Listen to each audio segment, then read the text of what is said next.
Have you ever wondered how one woman stood against the most powerful empire on earth? More than 2,000 years ago, when the Roman Republic was expanding across the Mediterranean, one queen refused to surrender her kingdom without a fight. She was intelligent, fearless, and determined. She spoke several languages, understood politics better than many kings, and knew that sometimes words could be stronger than swords. Her name was Cleopatra. Many people remember her only for her beauty, but history tells a much greater story. Cleopatra was a brilliant ruler who fought to protect Egypt during one of the most dangerous times in history. Today, we will travel back to ancient Egypt and discover the incredible life of the last queen of the pharaohs. As you listen, you will also improve your English through clear, natural storytelling. So, let's begin. A princess in the great city of Alexandria. In 69 BC, a baby girl was born inside the royal palace of Alexandria. Alexandria was one of the greatest cities in the ancient world. It was famous for its enormous library,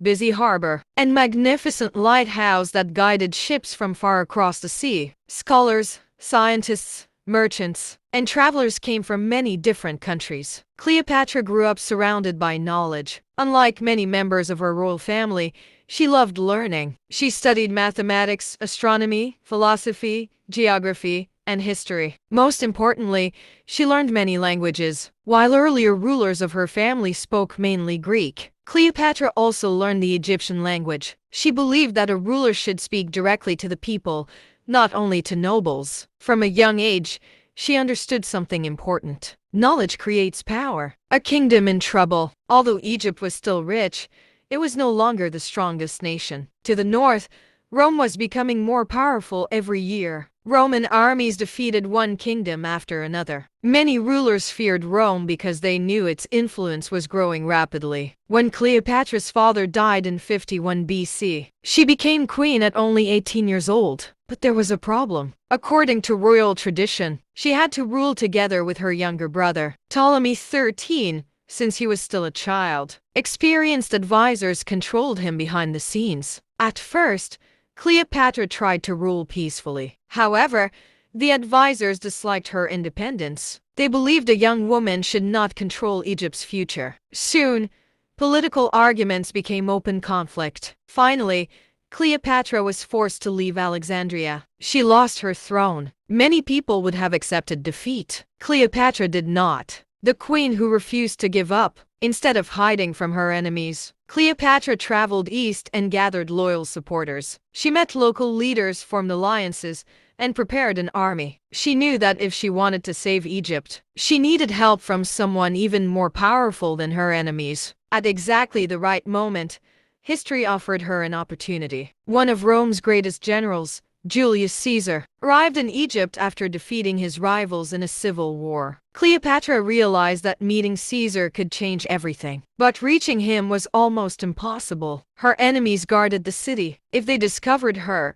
she would almost certainly be killed. So Cleopatra created one of history's most famous plans. Late one evening, she secretly entered the royal palace hidden inside a bundle of cloth carried by a trusted servant. When the package was opened before Caesar, the young queen stepped out. Caesar was astonished. He immediately recognized that this was no ordinary ruler. She was courageous, intelligent, and completely fearless. Cleopatra and Julius Caesar. Cleopatra explained the situation in Egypt calmly and confidently. She described the political struggle, the corruption surrounding her brother, and her dream of restoring peace. Caesar listened carefully. The Roman leader admired intelligence, and Cleopatra had plenty of it. Soon he decided to support her claim to the throne. This decision started another conflict. Fighting broke out in Alexandria, as Caesar's soldiers defended the palace against Egyptian forces. The battle lasted for months. Eventually,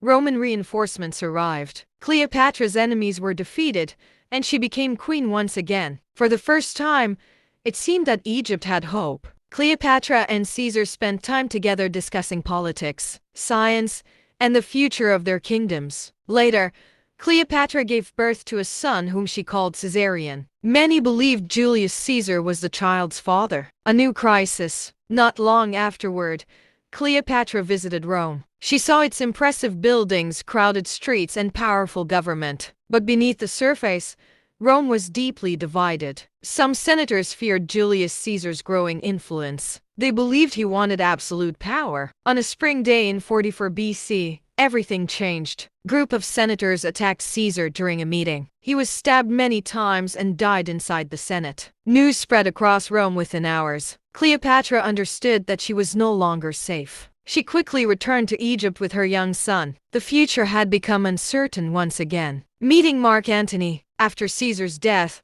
Rome entered another struggle for power. Among the new leaders was the famous general Mark Antony. He was an experienced soldier and one of Caesar's closest allies. Antony invited Cleopatra to meet him. The queen understood that first impressions mattered. She arrived on a magnificent ship decorated with rich fabrics, shining gold, and elegant purple sails. The meeting became legendary. Antony admired Cleopatra's confidence, intelligence, and charisma. Over time, they formed both a political alliance and a personal relationship. Together, they had 3 children. For several years, Egypt enjoyed relative stability under Cleopatra's rule. But far away in Rome, another leader was watching carefully. His name was Octavian. The final battle. Octavian believed Mark Antony cared more about Cleopatra than about Rome. He used speeches and rumors to convince the Roman people that Antony had betrayed his country. Eventually, war became unavoidable. In 31 BC,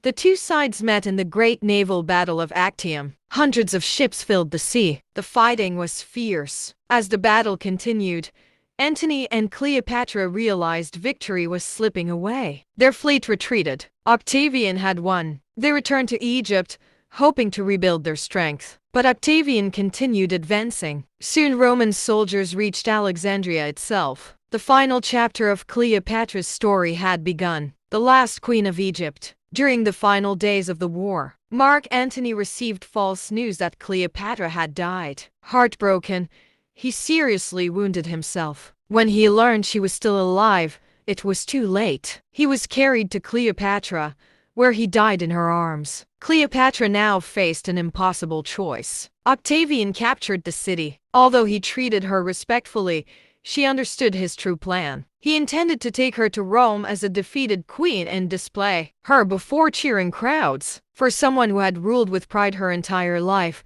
this was unbearable. In August of 30 BC, Cleopatra died at the age of 39. Historians still debate exactly how she died. Some ancient writers believed she allowed a venomous snake to bite her. Others suggested she used poison prepared in advance. The exact truth may never be known. What is certain is that with Cleopatra's death, Egypt lost its independence. It became a Roman province, and the age of the pharaohs came to an end. Why we still remember Cleopatra? More than 2,000 years have passed. Yet Cleopatra remains one of history's most famous rulers. Why? Not simply because she was beautiful. Not simply because she loved powerful Roman leaders. We remember her because she was educated. She believed that learning languages opened doors. She understood diplomacy, leadership, and the importance of knowledge. She made difficult decisions during an incredibly dangerous time. Some of her choices succeeded, others failed, but she never stopped fighting for her country. Her story reminds us that intelligence, courage, and determination can leave a mark on history that lasts for thousands of years. Ending. As we finish today's journey, remember that every great civilization was built by people who never stopped learning. Just as Cleopatra studied languages to communicate with different cultures, you are learning English to connect with people around the world. Every new word you learn brings you one step closer to new opportunities. Thank you for listening. If you enjoyed this historical story and would like to improve your English through more fascinating stories from history, don't forget to like this video, subscribe to the channel, and share it with someone who loves history as much as you do. Until next time, keep learning, keep exploring, and never stop being curious.